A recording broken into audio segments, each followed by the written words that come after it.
Bien avant que Brigitte Bardot et Pamela Anderson ne se portent à la défense des bébés phoques, les philosophes grecs Aristote et Pythagore dénonçaient déjà le fait de manger de la viande et de sacrifier des animaux.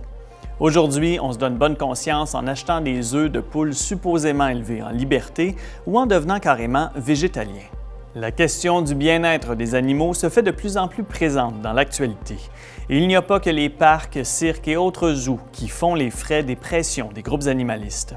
Les éleveurs des animaux destinés à la consommation humaine sont aussi sous la loupe ou devant les caméras cachées des activistes. En 2014, des employés de la ferme laitière Chilliwack en Colombie-Britannique ont été filmés à leur insu, en train de frapper et de torturer des vaches.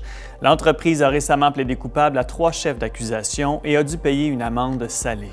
Une amende attend peut-être aussi l'activiste ontarienne Anita Krajnik, qui elle n'est pas accusée d'avoir maltraité du bétail, mais plutôt d'avoir voulu soulager des cochons entassés dans un camion de transport en leur donnant de l'eau lors d'une chaude journée à l'été 2015. Si certains de ces traitements nous semblent révoltants, il faut dire que les lois canadiennes ont longtemps considéré les animaux comme de simples meubles.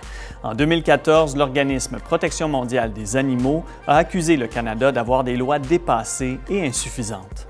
Mais les choses évoluent. La loi sur le soin des animaux du Manitoba interdit par exemple la maltraitance psychologique, qui entraînerait anxiété et détresse chez les bêtes.